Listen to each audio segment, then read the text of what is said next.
Go. Hi everybody, my name is Susanna and I'm from the Boston area, and today I'm here to introduce you to our home kitchen and to one of my favorite times of year to cook, which is in the fall. And I know the assignment was to make our favorite recipe, but I have more than one favorite recipe. I have a favorite time of year to cook, which is in the fall.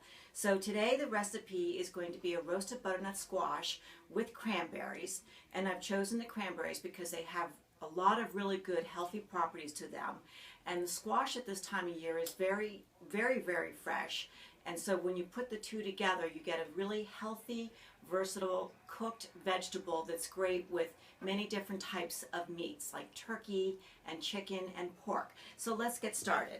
What I did was I diced up the butternut squash, and I'm going to put it in this roasting pan with a little bit of olive oil. So I'm just going to coat it with the olive oil. And I'm also going to give it a little bit of turbinado sugar, that sugar that's not so refined, and it's got a little bit of the molasses in it, so a little extra flavor, and give that a toss. And then I'm going to season it with a little bit of freshly grated nutmeg, and use my micro grater for this, and some black pepper. So nutmeg is a seasoning that goes really great with all different kinds of squashes. And this is a perfect dish to have with Thanksgiving. So, and also to make this go faster, I've got one in the oven cooking already. So what I'm going to do is put this in the oven.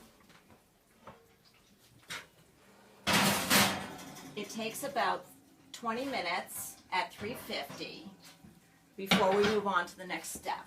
And the next step is to add cranberries into it once the squash is turned nicely browned in the oven, and you allow the cranberries to cook for maybe about 10 minutes until they pop, and then it's ready.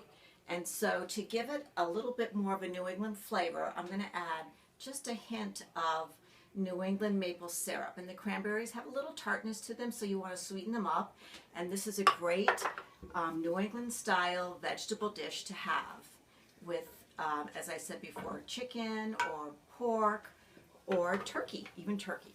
So let me show you this again. So this is how the dish looks when it's ready to go. So a few of the reasons why I wanted to take the course on science and cooking is since I went to culinary school, I've always been interested in the more technical aspects of cooking and the foundations of cooking.